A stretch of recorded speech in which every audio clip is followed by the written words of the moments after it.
Hi guys, welcome back. ഞാൻ ഹാബിൽ. അപ്പോൾ episode 1 നമ്മൾ സ്റ്റാർട്ട് ചെയ്താണ്. എപ്പിസോഡ് 8 എത്തി. മാഷാ അല്ലാഹ്. അപ്പോൾ നമുക്ക് എപ്പിസോഡ് 8 ഫസ്റ്റ് വീഡിയോ നോക്കിയാലോ. ആദം EFX എന്ന് പറയുന്ന ഒരു പേജ് സിദ് EFX എന്ന് പറയുന്ന ഒരു പേജുമായിട്ട് കൊളാബ് ചെയ്തിട്ടാ.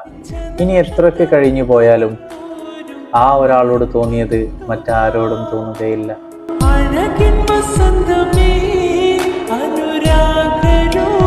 ലൈഫില് ചില ആളുകൾ എന്നല്ല, അറ്റ്ലീസ്റ്റ് ഒരാളോടെങ്കിലും നമുക്കൊരു കണക്ഷൻ അല്ലെങ്കിൽ ഒരു ഇഷ്ടം, ഒരു പ്രത്യേക ബോണ്ടൊക്കെ നമുക്ക് ഫീൽ ചെയ്യും.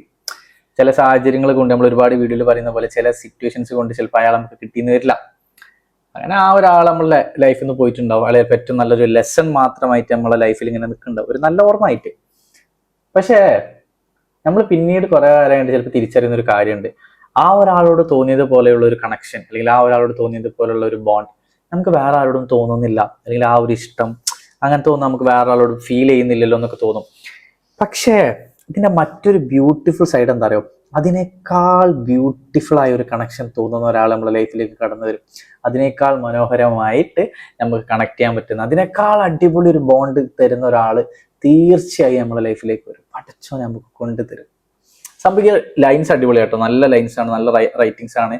ഇതിന്റെ ഈ ഒരു റൈറ്റിങ്സും മ്യൂസിക്കും ഒക്കെ കേൾക്കുമ്പോഴും കാണുമ്പോഴും ഇത് ഒരുപാട് പേർക്ക് കണക്ട് ആവും. ബട്ട് സ്റ്റിൽ നമ്മൾ വിശ്വസിക്കേണ്ട ഒരു കാര്യമുണ്ട്, ഒരാൾ നമ്മുടെ ലൈഫിൽ നിന്ന് പോയിട്ടുണ്ടെങ്കിൽ അതിനും മനോഹരമായ മറ്റൊരാൾ, അത്രയും ബ്യൂട്ടിഫുൾ കണക്ഷൻ തരാൻ കഴിയുന്ന ഒരാൾ നമുക്ക് വേണ്ടി എവിടെയോ കാത്തിരിക്കുന്നുണ്ട്, നമ്മുടെ ലൈഫിലേക്ക് വരും, കൺഫേം ആണ്. ബൈ ദ വേ നല്ല റൈറ്റിംഗ് ആണ്. അടുത്തത് ഇമോഷണൽ ആണോ എന്ന് പറയുന്നൊരു പേജ് പോസ്റ്റ് ചെയ്താ. തമ്മിലിപ്പോൾ കോണ്ടാക്ട് ഇല്ലേ, ഡിസ്റ്റർബൻസ് ആയി എന്ന് തോന്നിയപ്പോൾ മാറിക്കൊടുത്തു.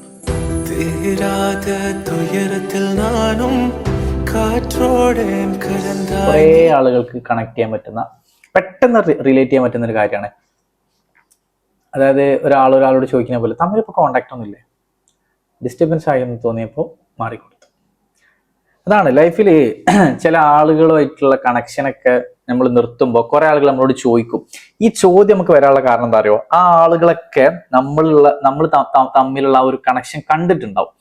അതായത് എന്താ പറയാ, ഇവർ തമ്മിൽ ഇത്രയും കണക്റ്റഡ് ആയിരുന്നു എന്നുള്ള കാര്യങ്ങളൊക്കെ കണ്ടത് കൊണ്ടാണ് ഇവർ ഈ ചോദ്യം ചോദിക്കുന്നത്, തമ്മിലിപ്പോൾ കോണ്ടാക്ട് ഇല്ലേന്ന്.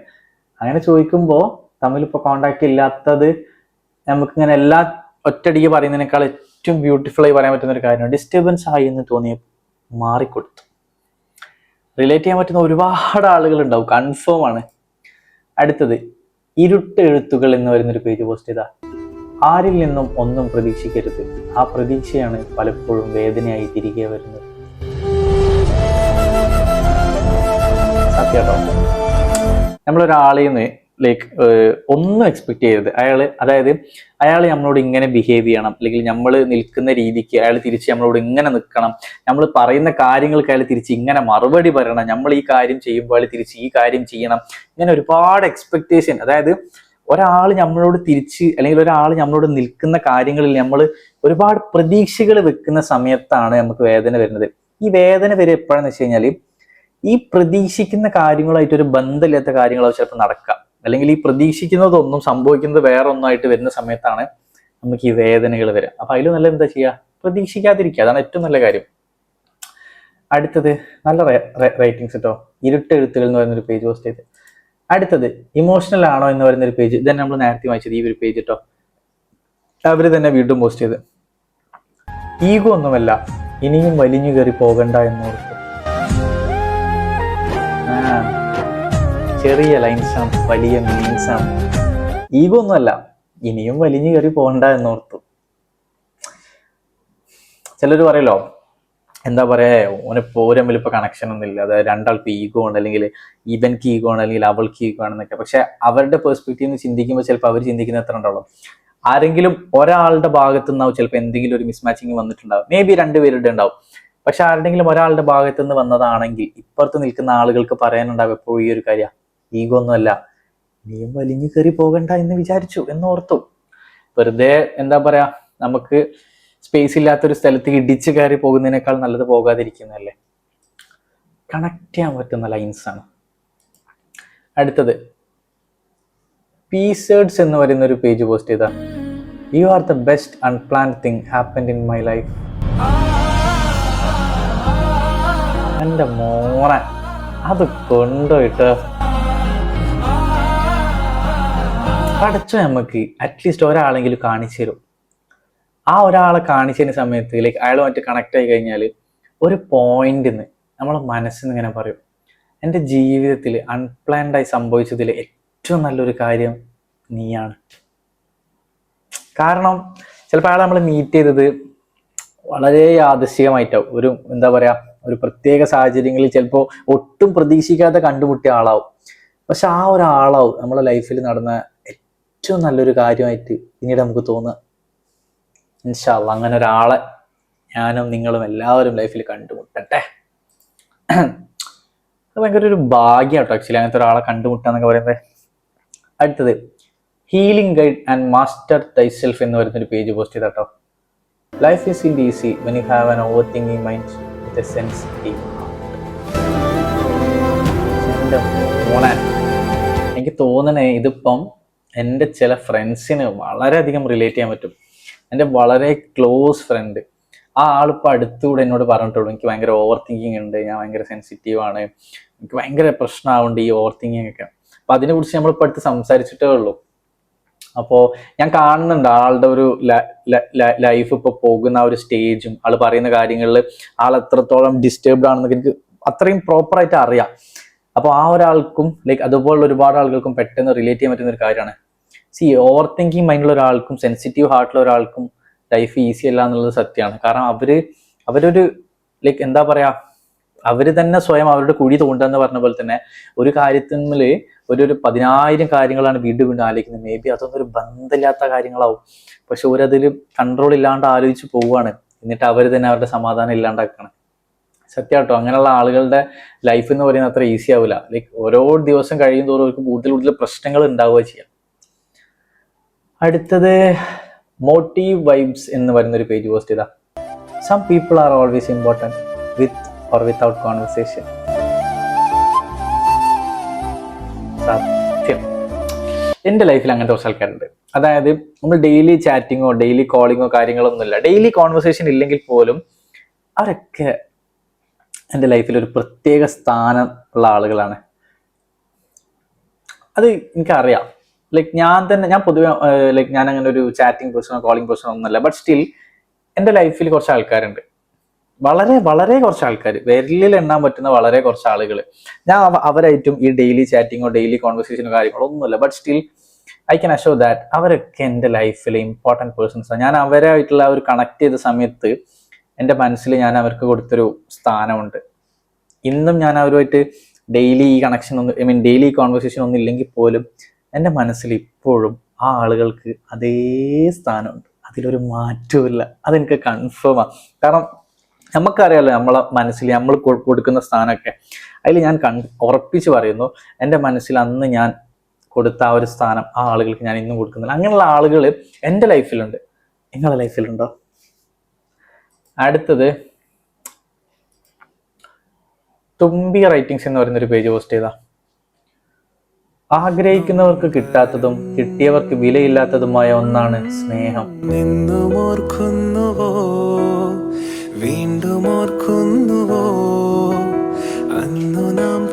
എന്താലേ ഡെപ്തുള്ള ലൈൻസ്. അത്രയും സ്നേഹിച്ചിട്ട് അല്ലെങ്കിൽ അത്രയും ആഗ്രഹിച്ച ആളുകൾക്ക് കിട്ടാതെ പോയിട്ടുണ്ടാവും. കിട്ടിയ ആളുകൾക്ക് ചിലപ്പോൾ കുറച്ചു കാലം കഴിഞ്ഞപ്പോൾ ഒരു വില പോലും ഇല്ലാതായിട്ടുണ്ടാവും. അത് സ്നേഹം. എന്തായാലും ലൈൻസ് ഉള്ളിൽ നിന്ന് ഇങ്ങനെ അത്രയും ഫീൽ ചെയ്ത് എഴുതിയ പോലെ ഉണ്ട്.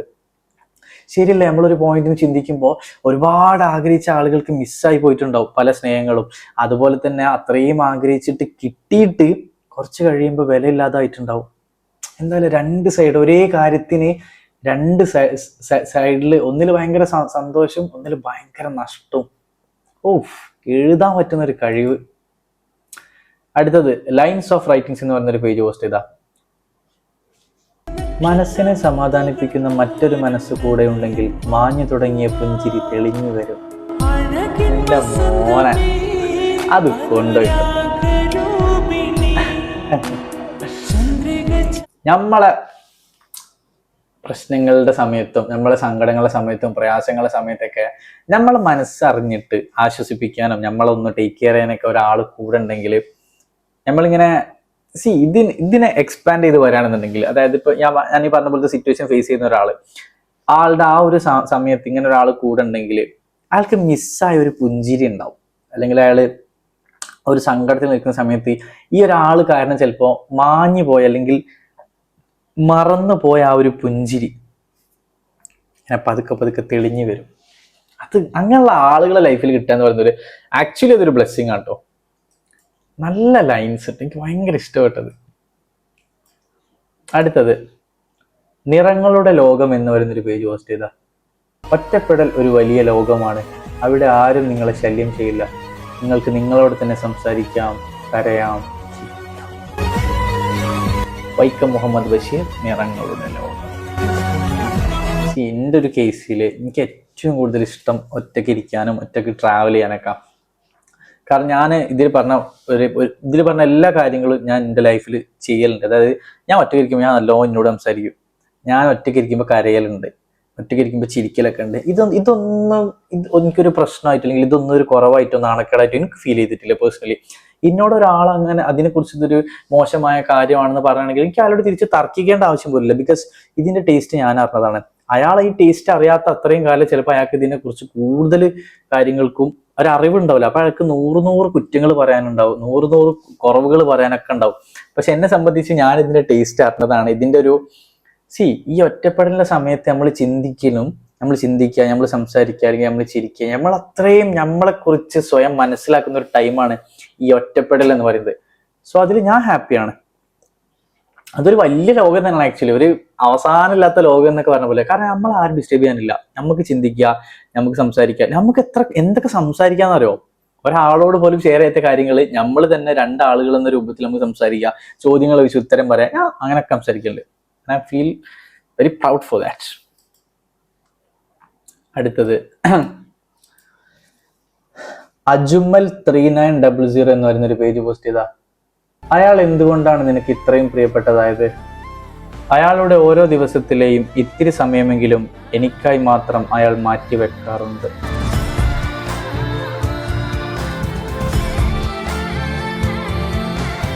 എന്താല്ലേ ഒരാള് നമുക്ക് വേണ്ടി ഒരാള് നമുക്ക് വേണ്ടി തരുന്ന ഏറ്റവും വലിയ കാര്യം എന്താ പറയുക? അയാളുടെ സമയമാണ്. സമയം എന്ന് പറയുന്നത് അയാൾക്ക് നമുക്ക് ഒരിക്കലും തിരിച്ചു കൊടുക്കാൻ പറ്റാത്തൊരു കാര്യമാണ്. ഒരാളിപ്പോ നമുക്കൊരു കുറച്ച് പൈസ കടന്നു തന്നെ നമുക്ക് തിരിച്ചു കൊടുക്കാം. ഒരാളിപ്പോ നമുക്ക് എന്തെങ്കിലും ഒരു ഗിഫ്റ്റ് വാങ്ങി തന്ന് നമുക്ക് വേറെ ഗിഫ്റ്റ് തിരിച്ചു കൊടുക്കാം. അല്ലെങ്കിൽ ഇപ്പൊ ഒരാൾ നമുക്ക് വേറെ എന്ത് തന്നാലും നമുക്ക് തിരിച്ചു കൊടുക്കാം. ഒരാള് അയാളുടെ സമയം നമുക്ക് തന്ന് ആ സമയം അയാൾക്ക് നമ്മൾ എങ്ങനെ തിരിച്ചു കൊടുക്കുക? ഒരിക്കലും കൊടുക്കാനില്ലല്ലോ. ഒരാളെ നമുക്ക് വേണ്ടി സമയം കണ്ടെത്തി നമുക്ക് വേണ്ടി ടൈം സ്പെൻഡ് ചെയ്യുന്നുണ്ടെങ്കിൽ അയാള് നമ്മളെ ലൈഫിൽ എന്താ പറയാ, നമ്മൾ റെസ്പെക്ട് ചെയ്യണം ആക്ച്വലി. കാരണം സമയം കൊടുക്കുക എന്ന് പറയുന്നത് അതിൻ്റെ ഒരു ഡീപ്പ് മീനിങ്ങിൽ നമ്മൾ ശരിക്കും ആലോചിച്ചാൽ മനസ്സിലാവും. ടൈം എന്ന് പറയുന്നത് അത്രക്ക് വാല്യുബിളാണ്, അത്രക്ക് പ്രഷ്യസ് ആണ്. അത് ഒരാളെ നമുക്ക് വേണ്ടി സ്പെൻഡ് ചെയ്യുന്നുണ്ടെങ്കിൽ അയാളെ നമ്മൾ റെസ്പെക്ട് ചെയ്യണം. എന്ന് വെച്ച് ഈ ടൈം സ്പെൻഡ് ചെയ്യുന്നതിൽ തന്നെ പല പല കാര്യങ്ങളുണ്ട്. അപ്പോൾ അതൊക്കെ നോക്കിയും കണ്ടിട്ടുമാണ് ഞാൻ ഈ പറയുന്നത്. അപ്പൊ ഇതിന്റെ കറക്റ്റ് മീനിങ് നിങ്ങൾക്ക് കിട്ടുന്നുണ്ടോ എന്ന് എനിക്ക് പറഞ്ഞു തരുന്നേ. അടുത്തത് ഇരുട്ട് എഴുത്തുകൾ. എനിക്ക് തോന്നുന്ന വേറൊരു ഇതും കൂടി നമ്മൾ ഓൾറെഡി വായിച്ചിട്ടുണ്ടല്ലേ. മറ്റുള്ളവരിൽ സന്തോഷത്തെ തിരയാതിരിക്കുക, നമ്മുടെ സന്തോഷം നമ്മെ മാത്രം ആശ്രയിച്ചിരിക്കുന്നു. സത്യാട്ടോ. അതായത് ഹാപ്പിനെസ് ഈസ് എ ചോയ്സ് നിങ്ങൾ കേട്ടിട്ടില്ല? ഞാൻ പറഞ്ഞതല്ല, സംഭവം സത്യമാണ്. അതായത് നമ്മളെ ഹാപ്പിനെസ്സും കാര്യങ്ങളൊക്കെ വേറൊരാളുടെ ഡിപ്പെൻഡ് ചെയ്യുക, അല്ലെങ്കിൽ വേറൊരാൾക്ക് നമ്മൾ ഹാപ്പിനെസ് കൊടുക്കുക. അയാൾ നമ്മളോട് ഇങ്ങനെ ബിഹേവ് ചെയ്താൽ മാത്രമേ നമുക്ക് ഹാപ്പിനെസ് ഉള്ളൂ, അല്ലെങ്കിൽ അയാൾ നമ്മളോട് ഇങ്ങനത്തെ കാര്യങ്ങൾ ചെയ്താൽ മാത്രമേ നമുക്ക് ഹാപ്പിനെസ് ഉള്ളൂ. ഈ കാര്യങ്ങളിൽ നിന്നൊക്കെ മാറിയിട്ട് നമ്മൾ മനസ്സിലാക്കേണ്ട ഒരു കാര്യം, നമ്മളെ ഹാപ്പിനെസ് വേറൊരാളുടെ കയ്യിലുമല്ല. നമ്മളെ ഹാപ്പിനെസ് എന്ന് പറയുന്നത് നമ്മളെ സ്വന്തം കൈകളിലാണ്. നമ്മൾ തീരുമാനിക്കും നമ്മൾ ഹാപ്പി ആവണോ സാഡ് ആവണമെന്ന്. ആരെങ്കിലും ഒരാൾ സാഡായിരിക്കാൻ ആഗ്രഹിക്കും. അങ്ങനെ ആഗ്രഹിക്കുന്നുണ്ടെങ്കിൽ നമ്മൾ ലൈഫ് വേസ്റ്റ് ചെയ്യാണ്. നമ്മൾ ഒരു വീഡിയോയിൽ പറഞ്ഞ പോലെ ടൈമല്ല ആക്ച്വലി വേസ്റ്റ് ചെയ്യുന്നത്, ജീവിതമാണ് വേസ്റ്റ് ചെയ്യുന്നത്. സോ എല്ലാവരും ആഗ്രഹിക്കുക ഹാപ്പി ആയിട്ടിരിക്കുകയാണ്. ഈ ഹാപ്പി ആയിട്ട് ഇരിക്കണം എന്നുണ്ടെങ്കിൽ തീരുമാനിക്കേണ്ടത് നമ്മളാണ്, വേറൊരാളല്ല. ഹാപ്പിനെസ് എന്ന് പറയുന്നത് നമ്മളെ കയ്യിലാണ്, വേറൊരാളുടെ കയ്യിലല്ല. വേറൊരാളുടെ കയ്യിൽ വെച്ച് കൊടുക്കാനും നിൽക്കരുത്. ഓക്കെ. അടുത്തത് സ്നാപ്പ് എക്സ് എന്ന് പറയുന്ന ഒരു പേജ് പോസ്റ്റ് ചെയ്താ, മുറിവായ മനസ്സിന് മറവി മാത്രമാണ് മരുന്ന്.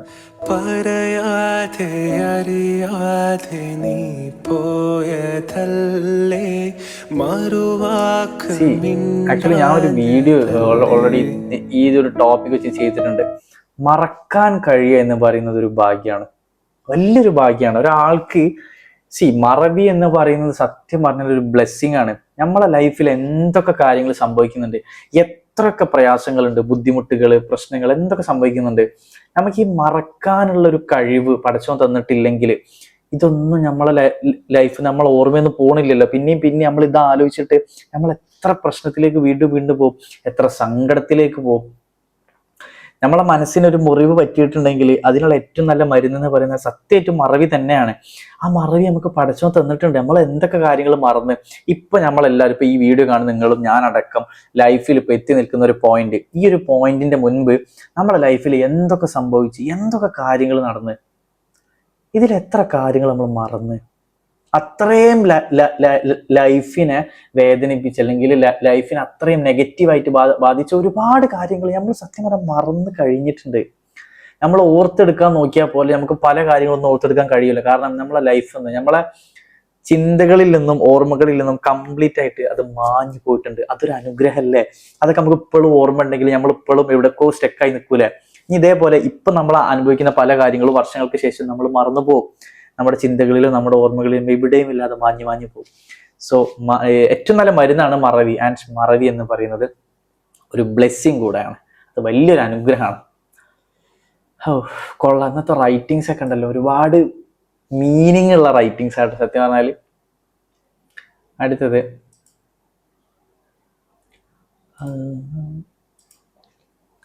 വായനക്കാരൻ ആൻഡ് അഹമ്മദ് ആരിഫ് ഒഫീഷ്യൽ എന്ന് പറയുന്ന 2 പേജ് കൊളാബ് ചെയ്തിട്ടാ. നമ്മുടെ സ്വന്തമെന്ന് തോന്നുന്നവരോട് നമ്മൾ കാണിക്കുന്ന 2 അടയാളങ്ങളാണ് ദേഷ്യവും വാശിയും. ഇത് നമ്മൾ ഓൾറെഡി ഒരു വീഡിയോയിൽ പറഞ്ഞിട്ടുണ്ട്. അതായത് നമുക്ക് അത്രയും സ്പേസ് ഉള്ള സ്ഥലങ്ങളിൽ മാത്രമേ നമ്മൾ കൂടുതലും ഈ ദേഷ്യം, വാശി ഇതൊക്കെ നമ്മൾ കാണിക്കുള്ളൂ. നമ്മൾ പേഴ്സണലി ഇൻഡിവിജ്വലി സംസാരിക്കുന്ന സമയത്ത് ഒരാളുടെ മുന്നിൽ നമ്മൾ കരയണം എന്നുണ്ടെങ്കിൽ ആ ആളുമായിട്ട് നമുക്ക് എന്തെങ്കിലും ഒരു കണക്ഷൻ വേണം. അതല്ലാതെ നമ്മൾ ഒരു ഗ്രൂപ്പിന്റെ ഇടയിൽ നിന്ന് കരയണമെന്നുണ്ടെങ്കിൽ ചിലപ്പോൾ നമ്മൾ അത്രയും കണക്റ്റഡ് ആവണമെന്നൊന്നുമില്ല. പക്ഷെ ഒരാളുടെ മുന്നിൽ മാത്രം നമ്മൾ ഒരു കാര്യം പറഞ്ഞ് കരയണമെന്നുണ്ടെങ്കിൽ ആ ആള് നമുക്ക് അത്രയും ഒരു പ്രിയപ്പെട്ട ഒരാളായിട്ട് അല്ലെങ്കിൽ ആ ഒരു സ്പേസിൽ നമുക്ക് അതിനുള്ള ഒരു ഫ്രീഡം ഉണ്ടെന്ന് നമ്മൾ മനസ്സിലാക്കുന്ന ഒരു പോയിന്റ് ആണ്. സോ അതുപോലെ തന്നെ നമ്മളെ സ്വന്തമാണെന്ന് തോന്നുന്നവരോട് നമ്മൾ കാണിക്കുന്ന 2 അടയാളങ്ങളാണ് ദേഷ്യവും വാശിയും. സത്യമാണ്. അതായത് ഈ ദേഷ്യം കാണിക്കുന്ന സമയത്തോ വാശി കാണിക്കുന്ന സമയത്തോ നമ്മുടെ ഉള്ളിൻ്റെ ഉള്ളിലൊരു തിരിച്ചറിവുണ്ട്, ഇത് രണ്ടും നമുക്ക് കാണിക്കാൻ പറ്റുന്ന ആളാണിത്, അല്ലെങ്കിൽ ഇത് രണ്ടും കാണിച്ചാലും ഈ ആൾ എൻ്റെ കൂടെ ഉണ്ടാകും, ഈ ആൾക്ക് എന്നെ മനസ്സിലാക്കാൻ പറ്റും, എൻ്റെ ഈ ഒരു സിറ്റുവേഷൻ കൊണ്ടാണ് ഞാനിത് കാണിക്കുന്നത്, അല്ലെങ്കിൽ ഇത് ഇയാളുടെ മുന്നിൽ തുറന്ന് കാണിക്കാൻ പറ്റുന്ന ഒരു സ്പേസ് ഇയാൾ എനിക്ക് തന്നിട്ടുണ്ട് എന്നൊരു തോന്നലുള്ളത് കൊണ്ടാണ് നമ്മളത് കാണിക്കുന്നത്. അങ്ങനെ സ്പേസ് തരുന്ന ഒരാളെയെങ്കിലും ലൈഫിൽ കണ്ടെത്തുന്നത് ഭയങ്കര നല്ലതാണ് സത്യം പറഞ്ഞാൽ. പക്ഷെ അങ്ങനെ ഒരാളില്ലാന്ന് വെച്ചിട്ട് കുഴപ്പമൊന്നുമില്ല കേട്ടോ, ഉണ്ടെങ്കിൽ നന്നായിരുന്നു എന്നാണ് ഞാൻ പറഞ്ഞത്. അടുത്തത് ജലാൽ മുഹമ്മദ് എന്ന് പറയുന്ന ഒരു പേജ് പോസ്റ്റ് ചെയ്താ, തിരക്കൊഴിയുമ്പോൾ നൽകാനായി മാറ്റിവെക്കുന്ന കരുതലാകരുത്, ഏത് തിരക്കിലും ചേർത്ത് നിർത്തുന്ന പരിഗണനയാകണം സ്നേഹം. സ്നേഹത്തിനെ കുറിച്ച് നമ്മൾ കുറെ റൈറ്റിങ്സ് വായിച്ചു പോകുന്നുണ്ടല്ലേ. ഇത് ഭയങ്കര റിലേറ്റബിൾ റൈറ്റിംഗ് ആണ് കേട്ടോ. അതായത് നമ്മളിങ്ങനെ വേറെ പറയുമല്ലോ, അതായത് ഓക്കെ ഞാൻ തിരക്കിലായി പോയി അതുകൊണ്ട് എനിക്ക് നോക്കാൻ കഴിഞ്ഞില്ല, അല്ലെങ്കിൽ എനിക്ക് വിളിക്കാൻ കഴിഞ്ഞില്ല എന്നൊക്കെ. നമുക്ക് ഒരു കാര്യത്തോട് അത്രയും നമ്മൾ കണക്റ്റ് ആയി കഴിഞ്ഞാൽ അതാണ് നമ്മൾ ഫസ്റ്റ് തിരക്ക്. ബാക്കിയുള്ളതൊക്കെ അതിന് ശേഷം വരുന്ന കാര്യങ്ങളായി മാറും. ഈ ഫസ്റ്റ് പറഞ്ഞ ആ ഒരു തിരക്കുണ്ടല്ലോ, നമ്മൾ പ്രയോറിറ്റിയിൽ വരേണ്ട ഒരു കാര്യം, അത് കവറപ്പ് ചെയ്യാൻ നമ്മൾ വേറെ തിരക്കുകൾ ഉണ്ട് എന്ന് പറയുമ്പോൾ നമ്മൾ മനസ്സിലാക്കേണ്ട ഒരു കാര്യം, അപ്പൊ അതിനേക്കാൾ വലിയ തിരക്കുകളാണ് ഇപ്പുറത്ത് നടക്കുന്നത് എന്നതാണ്. അതിന്റെ കൂടെ തന്നെ നമ്മളെ പ്രയോറിറ്റിയിൽ മാറ്റങ്ങൾ ഉണ്ട് എന്നാണ്. നമുക്ക് എത്ര തിരക്കുണ്ടെങ്കിലും അല്ലെങ്കിൽ എത്ര തിരക്കിലാണെന്നുണ്ടെങ്കിലും ചേർത്ത് പിടിക്കേണ്ട ആളുകൾ നമ്മളെ ലൈഫിലുണ്ട്. ആ ആളുകൾക്ക് നമ്മൾ ആ ഒരു സ്ഥാനം കൊടുക്കണം. പാരൻസ്, അതുപോലെ തന്നെ പാർട്ട്നേഴ്സ്, ചില സൗഹൃദങ്ങൾ, ഇങ്ങനെയൊക്കെ ഉള്ള ഇതുണ്ടാവും, കണക്ഷൻസ് ഉണ്ടാവും. ഇതൊക്കെ നമ്മളെ ലൈഫിൽ ലൈക്ക് എന്താ പറയാ എത്രമാത്രം ഡെപ്ത് ഉള്ളതാണെന്ന് മനസ്സിലാക്കിയിട്ട് വേണം ഞാൻ ഈ പറഞ്ഞതുപോലെ തന്നെ ഈ കാര്യങ്ങളൊക്കെ ചെയ്യാൻ. അതായത് ചില ആളുകൾക്ക് നമ്മൾ എന്താ പറയാ നമ്മൾ സമയം കണ്ടെത്തി ചെല്ലേണ്ട കുറച്ച് ആളുകളുണ്ടാവും. കാരണം ആ ആളുകൾ നമ്മളെ ലൈഫിൽ അത്രയും വാല്യുബിൾ ആണ്, അത്രയും സ്പെഷ്യൽ ആണ് എന്നുള്ളൊരു തോന്നൽ നമുക്ക് വരണം. ആ വരുന്ന ആളുകളോട് നമ്മൾ തിരക്കുണ്ടെന്ന് പറഞ്ഞ് ഒഴിഞ്ഞു മാറല്ല വേണ്ടത്. അവരാണ് നമ്മളെ തിരക്കെന്ന് മനസ്സിലാക്കി പെരുമാറുകയാണ് വേണ്ടത്. അടുത്തത് റൈറ്റിംഗ്സ് ഓഫ് മ്യൂസിക് എന്ന് പറയുന്ന പേജ് പോസ്റ്റ് ചെയ്താ. ഒരു മനുഷ്യൻ തളർന്നു പോകുന്നത് എപ്പോഴാണെന്നറിയോ? എല്ലാവരും ഒറ്റപ്പെടുത്തുമ്പോഴല്ല, മറിച്ച് നമ്മൾ ഏറ്റവും കൂടുതൽ സ്നേഹിച്ചവർ നമ്മളെ മനസ്സിലാക്കാതിരിക്കുമ്പോഴാണ്.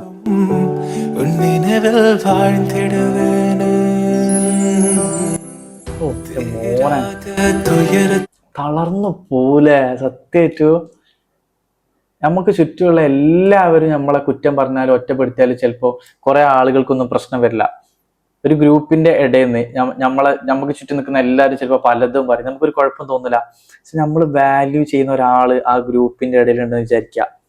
ആ ആളും നമ്മളത് പറയുമ്പോൾ, ആ ആളും ആ ഗ്രൂപ്പിന്റെ കൂടെ നിന്ന് പറയുമ്പോഴാവും നമ്മളെ ചങ്ക് പൊട്ടുക. നമ്മൾ ഒരിക്കലും എക്സ്പെക്ട് ചെയ്തിട്ടുണ്ടാവില്ല ആ ഒരാളെ നമ്മളോട് അങ്ങനെ നിൽക്കുന്നു. നമ്മൾ വാല്യൂ ചെയ്യുന്ന ആളുകളുടെ ബിഹേവിയർ ചേഞ്ച് എന്ന് പറയുന്നത് നമ്മളെ ലൈഫിനെ ഭയങ്കരമായിട്ട് ബാധിക്കും. ഇത് അനുഭവിച്ച ആളുകൾക്ക് നല്ലോണം മനസ്സിലാവും. അടുത്തത് സിറാജുദ്ദീൻ സിറാജ് 203 എന്ന് പറയുന്ന ഒരു പേജ് പോസ്റ്റ് ചെയ്താ. ആണും പെണ്ണും തമ്മിലുള്ള സൗഹൃദത്തിന്റെ ഏറ്റവും അറ്റത്ത് പോയി നിന്നിട്ടുണ്ടോ? പ്രണയവും തോറ്റുപോകുന്ന ഇടമാണത്.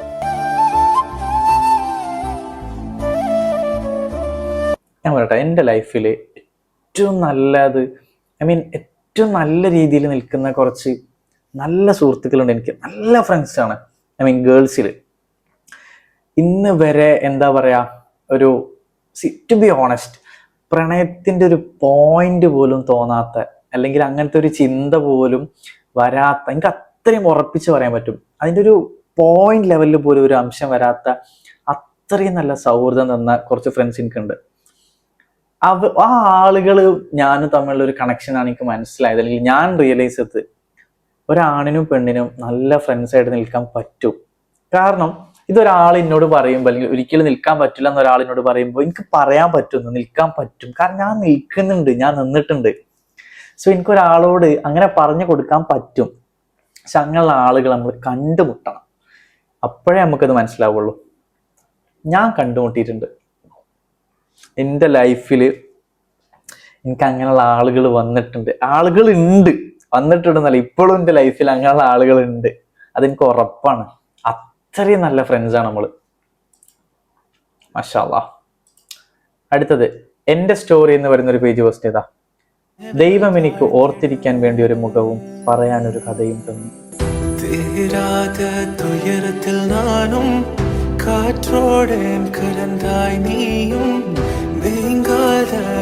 എല്ലാവരുടെ ലൈഫിലും ചിലപ്പോൾ ഉണ്ടാവും, അല്ല എല്ലാവരുടെ ലൈഫിലും ഉണ്ടാവും അറിയില്ല കേട്ടോ, എന്നാലും മെജോറിറ്റി ആളുകളുടെ ലൈഫിലും ഉണ്ടാവും. ഓർമ്മയിൽ നിൽക്കുന്ന ഒരു മുഖം, ആ മുഖത്തെക്കുറിച്ച് ആരെങ്കിലും ചോദിക്കുമ്പോൾ പറയാനൊരു കഥ, വേദനയുടെ കഥ, ഓർമ്മയുടെ കഥ, നല്ല നാളുകളുടെ കഥ. അങ്ങനെ ഒരാൾ, അങ്ങനെയുള്ളൊരു മുഖം ആരുടെങ്കിലൊക്കെ ലൈഫിലും ഉണ്ടാവും. ഇതൊക്കെ കണക്ട് ചെയ്യാൻ പറ്റുന്ന ഒരുപാട് ആളുകൾ ഉണ്ടാവും അല്ലേ. അടുത്തത് ഇത് നമ്മുടെ ലാസ്റ്റ് റൈറ്റിംഗ് ആട്ടുന്നത് ആക്ച്വലി. നിറങ്ങളുടെ ലോകം എന്ന് പറയുന്ന ഒരു പേജ് പോസ്റ്റ് ചെയ്താ. ജീവിതം ഒരു പോരാട്ടമാണ്, അതിൽ തോറ്റു പിന്മാറുന്നതിലല്ല, മറിച്ച് വീണ്ടും എഴുന്നേറ്റ് പോരുന്നത്.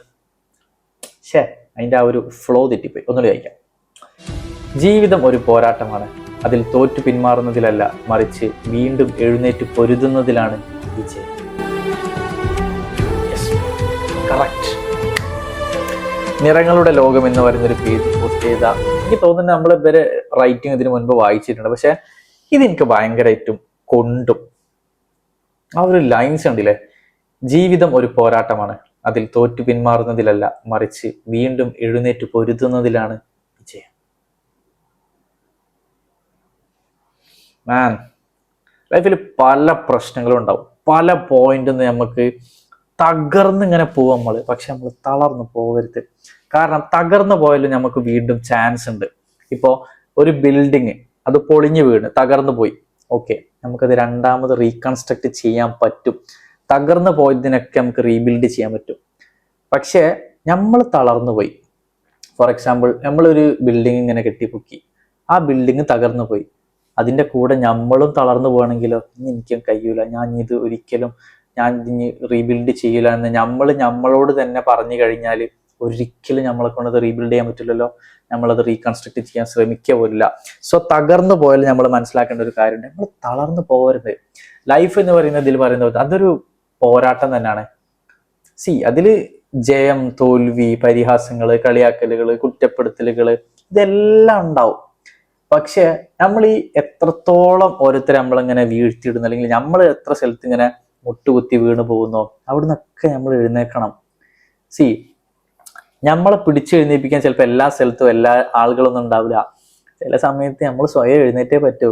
ആ ഒരു സമയത്ത് നമ്മൾ എഴുന്നേൽക്കാൻ കാണിക്കുന്ന ഒരു മനസ്സും എഴുന്നേൽക്കുമ്പോൾ കിട്ടുന്ന ഒരു കോൺഫിഡൻസും ഉണ്ട്. നമ്മൾ ഒറ്റക്കാണ് ആ ഒരു സമയത്ത് നമ്മൾ എഴുന്നേറ്റതെങ്കിൽ നമുക്ക് കിട്ടുന്ന ഒരു ധൈര്യമുണ്ട്, മുന്നോട്ട് പോകാൻ കിട്ടുന്ന ഒരു ഒടുക്കത്തെ കോൺഫിഡൻസ്. സത്യമായിട്ടും ഞാൻ പറയാലോ, ആ ഒരു കോൺഫിഡൻസ് ഒരിക്കലും നമ്മൾ അനുഭവിച്ചു കഴിഞ്ഞാൽ പിന്നെ നമ്മളെ പിടിച്ചെണീപ്പിക്കാൻ ഒരാളില്ലെങ്കിലും അതൊന്നും നമ്മളെ ബാധിക്കില്ല. കാരണം ഒറ്റയ്ക്ക് എണീക്കാൻ പഠിച്ച ആളുകളാണ് നമ്മൾ. നമ്മൾ നമ്മൾ എണീപ്പിക്കാൻ വേറൊരാൾ ആവശ്യം നമുക്ക് ചിലപ്പോൾ എപ്പോഴും തോന്നുന്നില്ല. ക്വിറ്റ് ചെയ്യരുത്, പൊരുതി കൊണ്ട് നിൽക്കുക. സോ ഗായ്സ്, ഇന്നത്തെ റൈറ്റിങ്സ് ഇവിടെ തീരുകയാണ്. എനിവേ, നമ്മൾ സ്നേഹത്തെക്കുറിച്ച് നല്ല നല്ല റൈറ്റിങ്സ് വന്നു. അതുപോലെ തന്നെ ഇപ്പോൾ ലാസ്റ്റ് റൈറ്റിംഗ് ആണെന്നുണ്ടെങ്കിലും നെവർ ക്വിറ്റ് എന്ന് പറയുന്ന ഒരു നല്ല മീനിങ്ങിനെ വളരെ ഡീപ്പായിട്ട് പറയാൻ പറ്റുന്ന ഒരു റൈറ്റിംഗ് ആണ്. പിന്നെ അതുപോലെ തന്നെ എന്താ പറയുക, ഫ്രണ്ട്ഷിപ്പിന്റെ കോട്ട് വന്നു. എനിക്ക് ഭയങ്കര ഇഷ്ടപ്പെട്ടു ആ ഒരു കോട്ട്സ് ഒക്കെ. സത്യം പറയുകയാണെന്നുണ്ടെങ്കിൽ നമ്മൾ തിരിച്ചറിയേണ്ട ഒരുപാട് കാര്യങ്ങളുണ്ട്. ഫ്രണ്ട്ഷിപ്പിലാണെന്നുണ്ടെങ്കിലും, അല്ലെങ്കിൽ ഇപ്പോൾ റിലേഷൻഷിപ്പിലാണെന്നുണ്ടെങ്കിലും, ലൈഫിലാണെന്നുണ്ടെങ്കിലും നമ്മൾ തിരിച്ചറിയേണ്ട ഒരുപാട് മീനിങ്സ് ഒക്കെ ഉണ്ട്. അതൊക്കെ ചിന്തിച്ച് നല്ല നല്ല ബ്യൂട്ടിഫുൾ റൈറ്റിങ്സ് ആക്കി എഴുതി ആളുകൾക്ക് കണക്ട് ചെയ്യാൻ പറ്റുന്ന രൂപത്തിലേക്ക് മാറ്റിയെടുക്കുകയാണ് ഇപ്പോൾ ഓരോ ആളുകളും. നമ്മളിപ്പോൾ വായിച്ച ഇത്രയും റൈറ്റിങ്സ്, ഇവരൊക്കെ ഇത് എഴുതുമ്പോൾ ഇതിനെക്കുറിച്ച് ചിന്തിച്ച് ആലോചിച്ചിട്ട് ഇതൊക്കെ എഴുതിയത്. ഇതിപ്പോൾ എത്ര ആളുകൾക്ക് കണക്ട് ചെയ്യാൻ പറ്റി, ഭയങ്കര അടിപൊളി കാര്യമാണ്. സോ ഞാൻ എപ്പോഴും പറയുന്നത് പോലെ എപ്പിസോഡ് 8 നിങ്ങൾക്ക് ഏറ്റവും ഇഷ്ടപ്പെട്ട കോമന്റ് ഏതാണോ, കോമന്റ് അല്ല, കോട്ട് ഏതാണോ, റൈറ്റിംഗ് ഏതാണോ, അത് നമ്മളെ കോമന്റ് സെക്ഷനിൽ അറിയിക്കുക. പിന്നെന്താ, കോമന്റ് സെക്ഷനിൽ നിങ്ങൾ കോമന്റ് ചെയ്യുന്നതിലും അതുപോലെ തന്നെ എന്താ പറയാ, മെസ്സേജ് അയച്ച് ഓരോ കാര്യങ്ങൾ പറയുന്നതിലും ഒരുപാട് നന്ദിയുണ്ട്. ഞാൻ ഒരുപാട് ഹാപ്പിയാണ്. ആൻഡ് നിങ്ങൾ അറിയേണ്ട ഒരു കാര്യം, ഇതിൽ കുറെ ആളുകൾ ഇൻസ്റ്റ യൂസ് ചെയ്യുന്നില്ല തോന്നുന്നുണ്ട്. കാരണം നമ്മൾ ഈ വീഡിയോസിന്റെ ഒക്കെ ലോങ് വീഡിയോസും, അതുപോലെ ലോങ് വീഡിയോസ് അല്ല, ഈ വീഡിയോസിന്റെ ഒക്കെ ഷോർട്സ് ആക്കിയിട്ട് നമ്മൾ ഇൻസ്റ്റാഗ്രാമിൽ ഞാൻ ഹാബിൽ എന്ന് പറയുന്ന ഒരു പേജിൽ പോസ്റ്റ് ചെയ്യുന്നുണ്ട്. ആക്ച്വലി അതിന്റെ സെക്കൻഡ് അക്കൗണ്ട് ആണ്, എന്റെ മെയിൻ അക്കൗണ്ട് വേറെ ഒന്നാണ്, ഹാബിൽ ഹുസൈൻ എന്ന് പറയുന്ന വേറെ അക്കൗണ്ട് ഉണ്ട്. പിന്നെ ഇതിന്റെ ഒക്കെ ഷോർട്സും നമ്മൾ അപ്ലോഡ് ചെയ്യുന്നുണ്ട്. സോ നിങ്ങളുടെ കോമന്റ്സും കാര്യങ്ങളൊക്കെ നമ്മുടെ ഷോർട്സിലും അറിയിക്കുക. ആൻഡ് ഇൻസ്റ്റയിലുള്ള ആളുകളാണെന്നുണ്ടെങ്കിൽ നമ്മുടെ 2 പേജുകളും ചെക്ക് ചെയ്ത് നോക്കുക, അതിൽ ഒരുപാട് വീഡിയോസും കാര്യങ്ങളുണ്ട്. So that's it for today. Thanks for watching. By.